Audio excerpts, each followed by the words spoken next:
இந்த relationship maintain பண்ணுறத பற்றி நம்ம அடிக்கடி பேசியிருப்போம். அதே மாதிரி இன்றைக்கும் பேச வேண்டிய சுச்சுவேஷன் இருக்குது. பிகாஸ் ரிலேஷன்ஷிப் தான் நம்மளோட வாழ்க்கையில் சந்தோஷமாக வைக்கிறதுக்கான பெரிய ஒரு முக்கியமான காரணம் அப்படிங்கனால இதில் ஒரு 3 விஷயத்தை இங்கே சொல்கிறாங்க. ஒன்று, ஓப்பன் கம்யூனிகேஷன்.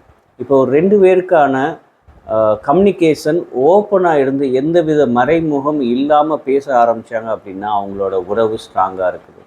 அண்டு அவங்க 2 பேரும் ட்ரஸ்ட் ஈச் அதர், 2 பேருமேவும் நம்பிக்கையோடு இருக்கிற மாதிரி நடந்துக்கிறது. ஸோ இந்த 2.